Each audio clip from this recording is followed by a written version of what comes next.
X নামক ছেলেটার কি হয়েছে, ছেলেটা ফার্স্ট ইয়ারে পড়াশোনা করে নাই, ফার্স্ট ইয়ারে পড়াশোনা সে করে নাই। তোমাদের মতো তোমরা এখনো ফার্স্ট ইয়ার থেকে সেকেন্ড ইয়ার উঠবা অনেকে। সে ফার্স্ট ইয়ারে পড়াশোনা করে নাই, সে ইয়ার ফাইনাল পরীক্ষা দিছে। ইয়ার ফাইনাল পরীক্ষা দেওয়ার পরে সে যে তোমাদের ইয়ার ফাইনাল হয় না ইন্টার ফার্স্ট ইয়ারের পরে হয় কিন্তু কলেজে, এই পরীক্ষা দেওয়ার পরে সে দেখলো যে সে তার পজিশন অনেক পিছনে, তার পজিশন অনেক পিছনে। এখন তার কলেজের যে স্যার ম্যাডামরা ছিল, তার কলেজের স্যার ম্যাডামরা তাকে নিয়ে অনেক কথা শোনাইতো যে ছেলেটা এসএসসিতে ভালো ফলাফল করলো, করার পরে হচ্ছে যে সে এখন বোর্ড পরীক্ষা মানে ইয়ার ফাইনাল পরীক্ষা এত খারাপ ফলাফল, স্যাররা খুব অসন্তুষ্ট। স্যার বলো ম্যাডাম বলো, তার বায়োলজির ম্যাডামরা, হ্যাঁ তার অন্য কেমিস্ট্রির স্যাররা সবাই বলতেছে কি ব্যাপার তুমি পড়াশোনা ছেড়ে দিছো, তুমি এত খারাপ স্টুডেন্ট কবে হইলা, পড়াশোনা করো না, কি করবা, বড় হয়ে কি এটা হবা ওইটা হবা, কি করবা, বড় হয়ে তো কিছু করতেই পারবা না, বুয়েট মেডিকেল তো পাবাই না। তাকে নিয়ে অনেক কথা, অনেক কিছু শুরু হয়ে গেল। তার ক্লাসমেটরা তাকে বলতেছিল যে কি ব্যাপার তুই, তোর এই এত অবনতি কেন, হ্যাঁ তুই তো একটা সময় ভালোই রেজাল্ট করতেছিলি। ফার্স্ট ইয়ারে সে ইয়ার ফাইনাল দিচ্ছে। তো তুমি চিন্তা করো এই বয়সটা না এতগুলা কথা শোনার মতো ধৈর্য খুব কম মানুষের থাকে, তাই না? এতগুলা টিচার বলতেছে, বাবা মা বলতেছে, তার ফ্রেন্ডরা পর্যন্ত বলতেছে কি ব্যাপার তুই এরকম অবস্থা কেন, এই খারাপ রেজাল্ট, এই সেই অনেক কিছু বলতেছে। এখন ছেলেটা খুব কষ্ট নিয়ে ছুটিতে আসছে বাসায়। ছেলেটা মেসে থাকতো, ছুটিতে আসছে বাসায়। ছুটিতে আসার পরে তাকে হচ্ছে মানে তার বাবা মা, তারপরে তার এটা তার আত্মীয় স্বজন জানছে, তার মামা খালা তারা সবাই জানছে।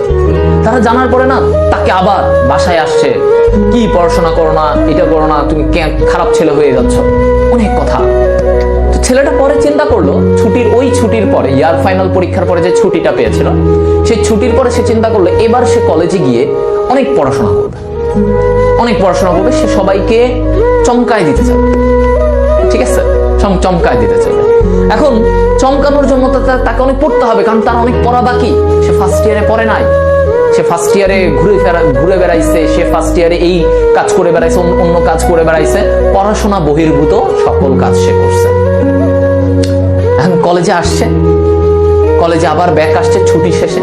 তার মনে অনেক দৃঢ় প্রতিজ্ঞা, সে অনেক চেষ্টা করে আসছে, তার মনের ভিতরে অনেক জেদ।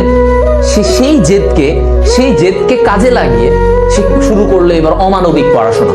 সেকেন্ড ইয়ার উঠে গেছে, কিছুদিন পরে সে শুনলো 2 মাস পরে প্রিটেস্ট পরীক্ষা, এইচএসসির প্রিটেস্ট পরীক্ষা। সে 2 মাসের জন্য ওই 2 থেকে 3 মাস প্রচুর পড়াশোনা শুরু করছে। এখন এই 2-3 মাস যখন সে অনেক পড়াশোনা শুরু করলো, তার ফ্রেন্ডরা তার সবাই বলতেছে কি ব্যাপার এত পড়াশোনা শুরু করছিস, হঠাৎ করে এত চেঞ্জ। তো সে কারো কথায় আর শুনতেছে না, তার টিচাররা বলতেছে, তার সবাই বলতেছে যে এত পরিবর্তন, হঠাৎ করে সে এত পড়াশোনা। দেখা গেল সে দিনে এরকম অবস্থা হয়েছিল সে 12 ঘন্টা 13 ঘন্টা পড়েছিল। কেন? কারণ তার ওই যে ইয়ার ফাইনাল পরীক্ষায় তার প্যারেন্টস, তার টিচার, তার ক্লাসমেট সবাই তাকে নিয়ে অনেক কথা শোনাইছে। সে আবার পড়াশোনা শুরু করছে।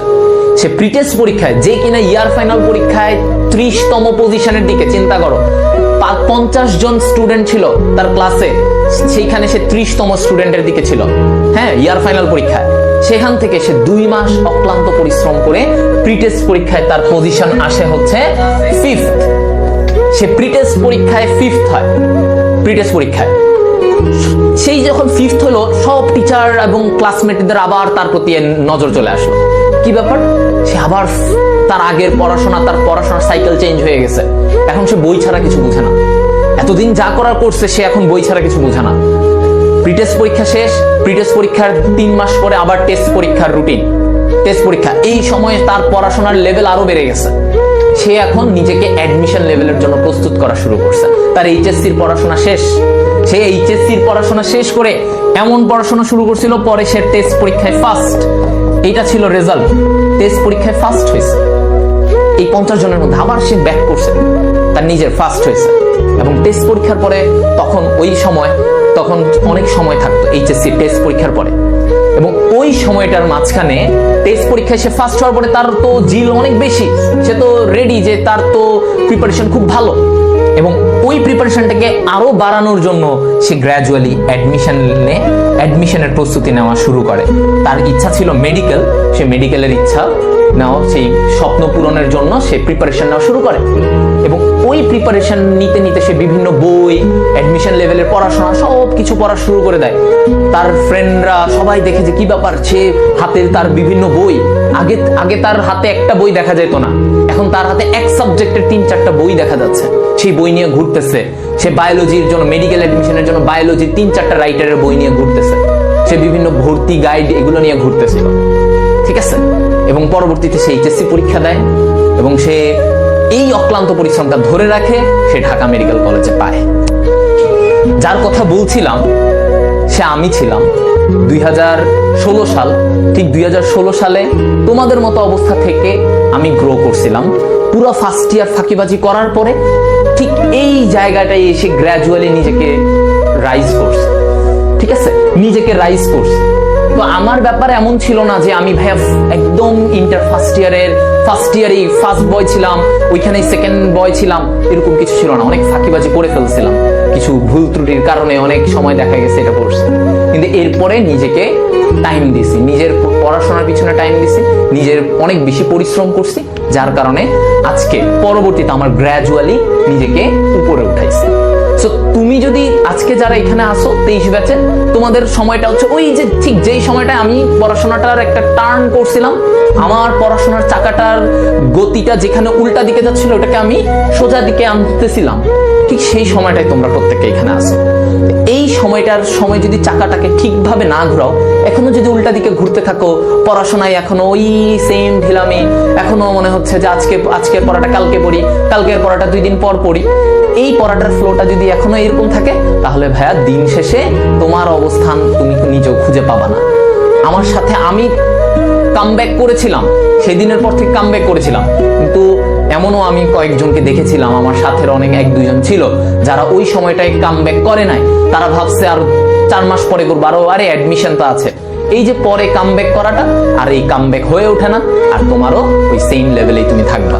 তো এই কারণে তোমাদেরকে বলছি যে এখনো সময় আছে, এই সময়টা থেকে কাজে লাগাও। যদি এই সময়ের পরে গিয়ে তোমার মনে হয় যে ভাই আমি চেষ্টা করতেছি কিন্তু আমার তবুও হচ্ছে না, তবুও ধরে রাখো, অ্যাডমিশন পর্যন্ত ধরে রাখো। তারপরে যদি তোমার না হয়, ভাই আমার তাও হচ্ছে না, আমি এত চেষ্টা করলাম, তাইলে আমাকে বলো যে ভাইয়া আমি অনেক চেষ্টা করছি কিন্তু হয় নাই। আমার মনে হয় না এরকম কারো আমি এখন পর্যন্ত রেকর্ড শুনছি চেষ্টা করার পর হয় নাই। সো অবভিয়াসলি আমরা চেষ্টা করার পরে পারছি, তুমিও পারবে।